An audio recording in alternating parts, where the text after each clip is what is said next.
Hoy queremos dar a conocer un concepto tan importante como desconocido en el mundo del branding que es usado por las marcas líderes en sus categorías. Es lo que nuestra socia Laura Ries llama martillo visual o visual hammer en el libro con el mismo título, y es un recurso fundamental en la creación de una marca, igual que lo puede ser el nombre o lo puede ser el logotipo. Pero parece que muy pocas veces ni las agencias ni nadie se plantea el diseño de un martillo visual cuando están desarrollando una marca. De hecho, muchas veces parece que aparezca sin buscarlo. Así que, Raúl, ¿qué es esto del martillo visual?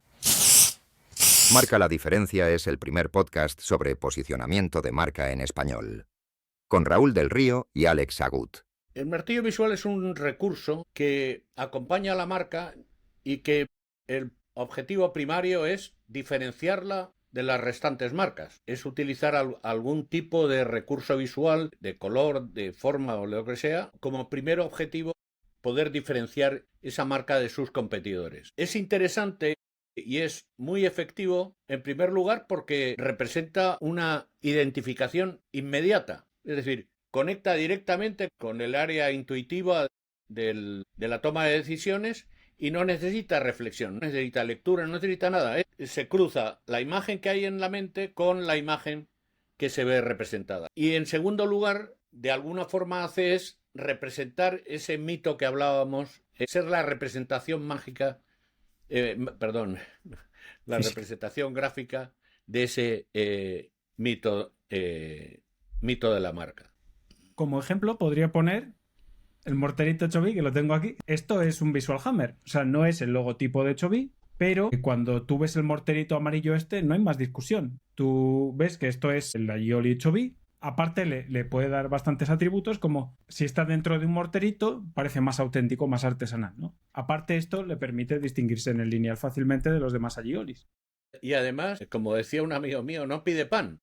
O sea, a ti se te ha ocurrido el morterito en un momento determinado y eso está trabajando a favor de tu marca toda la vida. Toda la vida hasta que a ti se te ocurre, que a veces se les ocurre, modernizarte y poner otra cosa. Pero la efectividad que tiene es asombrosa porque pasa de generación a generación ese símbolo sin mayor trabajo, ¿no? A veces el posicionamiento, la gente se olvida de mantener el posicionamiento de la marca y las nuevas generaciones desconocen por qué sus padres consumían ese producto, ¿no? En su momento eso ha pasado con algunas marcas. Norit, por ejemplo, le pasó en su momento. Pasa con las DEOs de los vinos. Yo creo que le está pasando a La Rioja. La Rioja es una marca que está un poco, como DEO de vino, está un poco envejecida. Pero el martillo visual no necesitas, se explica por sí solo, no necesitas mantenerlo ni nada.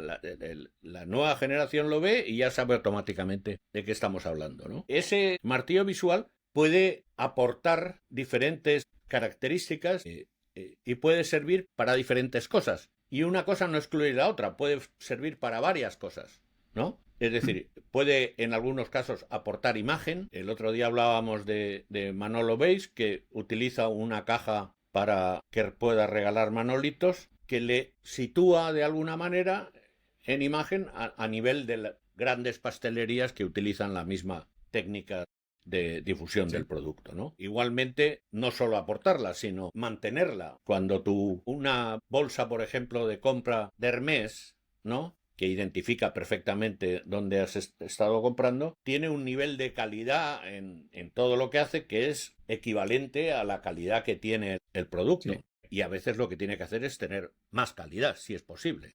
El martillo visual, otra cosa que también hace es que hace memorable la publicidad. Por ejemplo, el telefonito rojo con ruedas de línea directa, con el jingle tirin, tirin, tirin, es totalmente identificable a primera vista. Y como hemos visto muchas veces, Raúl, algunas marcas, el famoso anuncio de Hola, soy Edu, feliz Navidad, hacen anuncios y luego la gente no se acuerda de qué marca les ha hecho el anuncio, ¿no? De hecho, hay una atribución errónea de anuncios, o sea, pasa con bastante frecuencia que haces un anuncio y cuando vas a preguntarle a la gente si ha visto el anuncio y de quién era el anuncio, la gente lo atribuye al líder de la categoría. Eso pasó con Hola, soy Edu, feliz Navidad, ¿no? Lo hizo me acuerdo, un nuevo jugador en el tema de telefonía y la gente se creyó que era de Telefónica. O le preguntaba si la gente pensaba que era de Telefónica, ¿no? Eso es, bueno, un error de hacer. Sí. publicidad genérica, ¿no? Otros visual hammers muy conocidos vienen desde, bueno, ya casi más cercano a lo que comentabas de lo de los mitos, ¿no? Y las historias y tal. En cuanto a la pertenencia a un grupo social, ideológico o una religión. El lacito rosa de la lucha contra el cáncer de mama, el color morado, que mucha gente lo atribuye, pues, por ejemplo, al feminismo, cada uno lo atribuye a sus cosas. La rosa del PSOE. De la estrella de David. La estrella de David identifica también al pueblo judío. Durante mucho tiempo, por ejemplo, los judíos se han identificado con el kipá, que es el bonete ese que llevan en la cabeza, ¿no? También viene a ser un visual hammer. Eso no lleva símbolos y cada uno eso es un visual hammer. Para hacer un poco de resumen, o sea, visual hammer no tiene por qué ser el logo y muchas veces no lo es. Sí, durante el tiempo que funcionó el iPod, por ejemplo, y en una época en la que los auriculares todos eran negros y con cable negro, iPod fue el primero que introdujo un cable blanco, ¿no? Y unos auriculares blancos. Entonces, tú ibas por la calle, veías a una persona que llevaba unos auriculares blancos y pensabas que estaba escuchando un iPod. A lo mejor no lo estaba escuchando, pero de alguna manera, como tú decías antes, cuando además la gente te imita, lo que está haciendo es trabajar a favor de tu martillo visual. De hecho, este que yo llevo no es de Apple. No, pero yo tampoco. La mayoría de espectadores podrían pensar que son los de Apple. Bueno, yo creo que ahora ya hay más blancos que negros. O sea, el éxito, se ha diluido. El éxito se ha diluido un poco y además tampoco hay iPods, o sea que...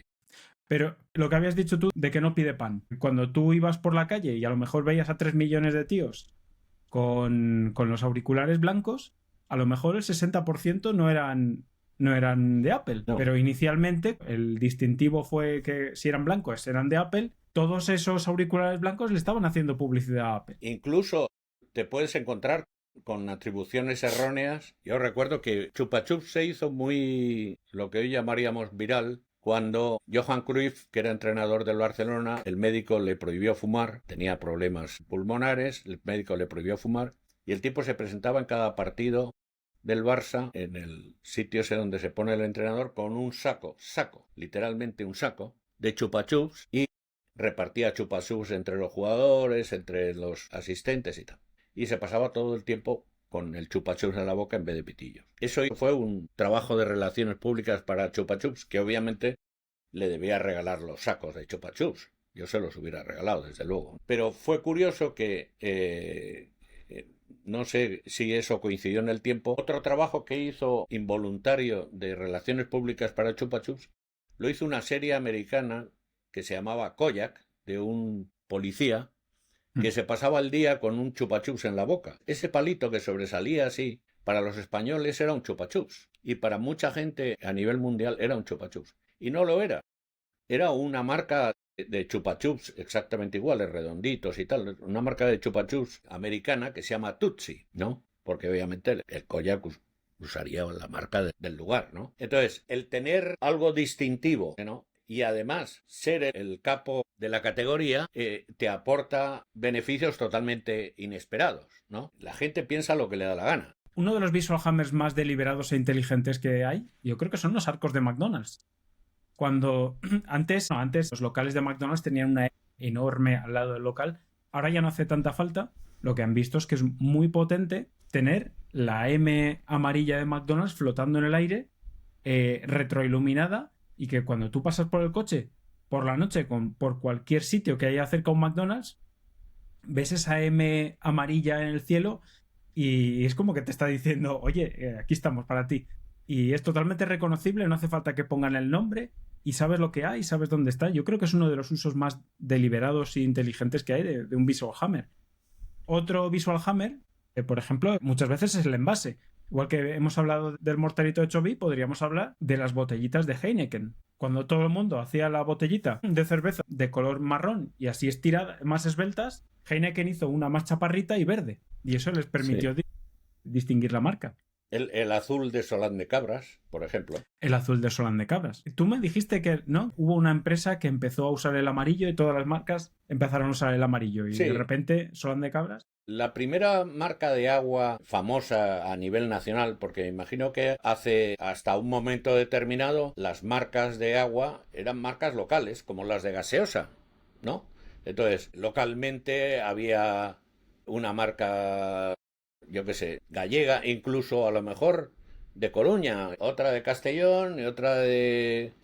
y tenían esos nombres de Caldas de Malavella, Pichí, no sé qué, o sea, ese tipo. Entonces, la primera famosa era de un manantial que estaba en Cantabria que se llamaba Solares. Entonces aparece el típico inversor que decide lanzarla a nivel nacional y utiliza los colores amarillos. Entonces, todas las marcas que intentaron después hacer lo mismo, cuando comprobaron que el agua también se le podía poner una marca, e intentaron vender su marca, lo que hicieron fue utilizar los colores que utilizaba el líder de la categoría, que era Solares. Y Solán de Cabras lo que hizo fue ir hacia otro lado. Es un manantial que hay en Cuenca. Entonces, no tenía el mismo tipo de botella, cambió el tipo de botella y utilizó el color azul, ¿no? Entonces, eso le permite en el lineal ser totalmente identificable, totalmente. Sí. ¿La comprarás o no la comprarás? Pero tú pasas y tú dices, mira, la Solán de Cabras.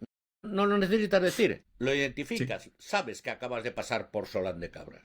No la comprarás porque te parece cara, por lo que sea.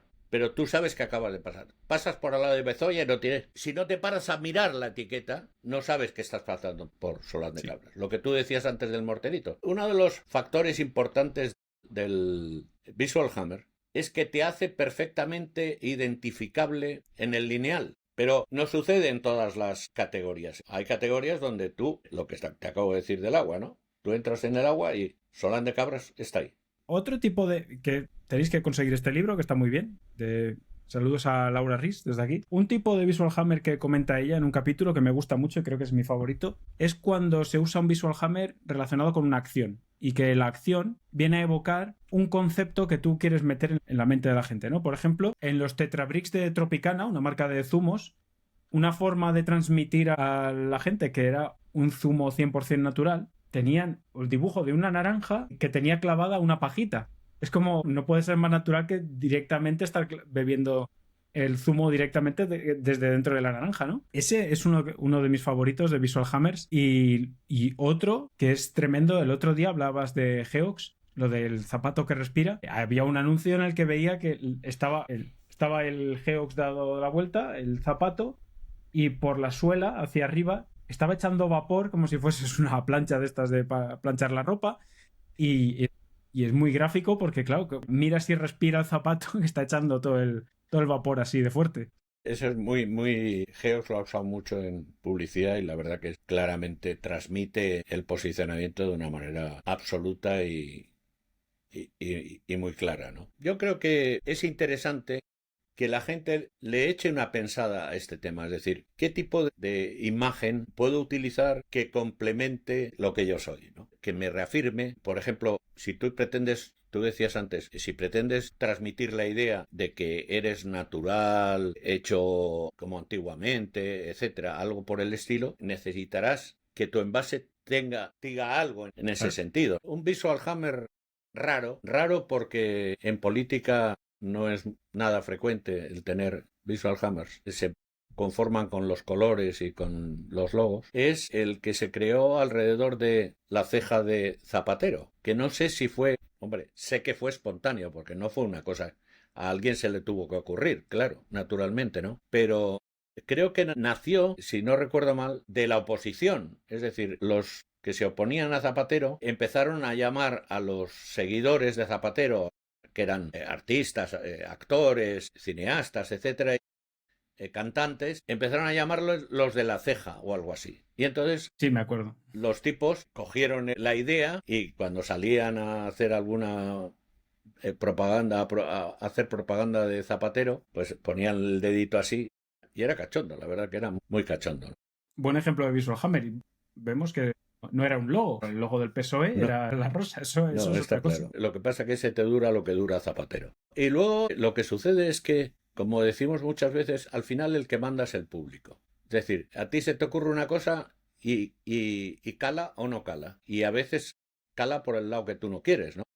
Hay un ejemplo mítico que es el del primer anuncio, uno de los primeros anuncios que hizo Isabel Preisler de Porcelanosa, que la cámara iba, después de enfocarle la cara y demás, y de que ella hablara, mientras ella seguía hablando, continuaba enfocando los pies de Preisler y las baldosas sobre las que ella iba caminando, ¿no? Bueno, las medias que llevaba en ese anuncio se agotaron. O sea, se agotaron. La gente empezó a llegar a las tiendas de medias y a las boutiques y demás a pedir que quería las medias que llevaba la Preissler. Porque en realidad, como influencer, Preissler era mucho más potente en moda que en decoración, siendo como era muy buena en decoración también, pero su principal fortaleza estaba en ser una influencer de moda envidiada en toda España, ¿no? Hay un ejemplo que también pone Laura en su libro, que es el de Maker's Mark, un bourbon americano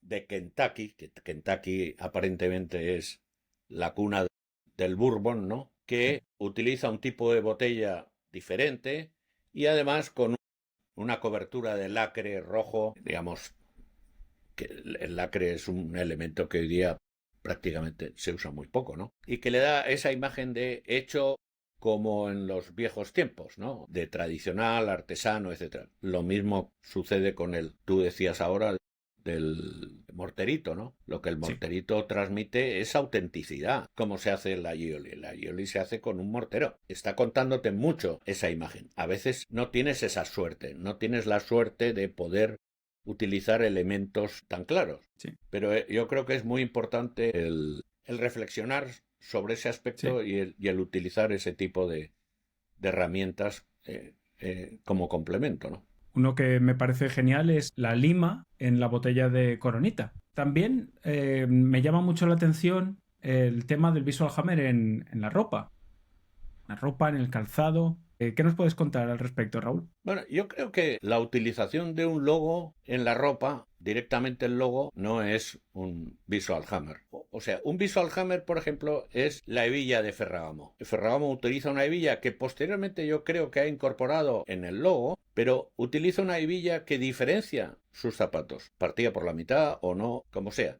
Esa hebilla es un Visual Hammer. Por ejemplo, la etiqueta que cose picolinos en la costura del zapato, donde pone picolinos y tienes que comprarte unos prismáticos para ver lo que pone la puñetera etiqueta, pues eso no es un Visual Hammer para nada. En general, lo que hacen las marcas es colocar su logo en la ropa y asumir que la gente va a querer utilizar esa ropa, a pagar, vamos a decir, va a querer pagar un 30% o un 40% más por el hecho de que lleve un cocodrilo o lleve un caballito de polo, ¿no? Un jugador de polo a caballo. Sí. Eso enlaza otra vez, volviendo al tema de los mitos.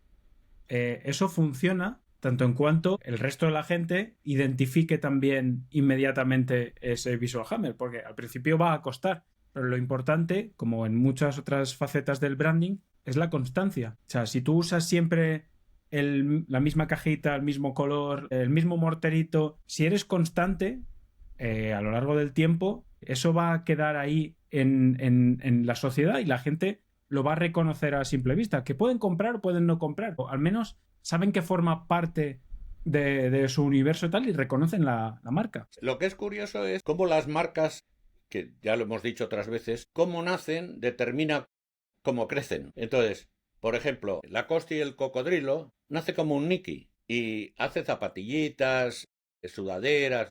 Lo que vende de verdad y por lo que la gente compra la marca es por el Nike. Entonces se asume que eso funciona en la medida que, como tú decías, haya la suficiente cantidad de gente que aprecie, incluso que se vea obligada a utilizar alguna marca para no ser postergado, vamos a decir, ¿no? En determinados círculos, ¿no? Luego, otro nivel es el de las marcas de lujo. Hay marcas que trabajan sobre todo para lo que se suele llamar nuevos ricos, futbolistas, gente de pelotazos y demás, que quieren llevar una camiseta con unas letras así de grandes que ponga Balmain o algo por el estilo, ¿no?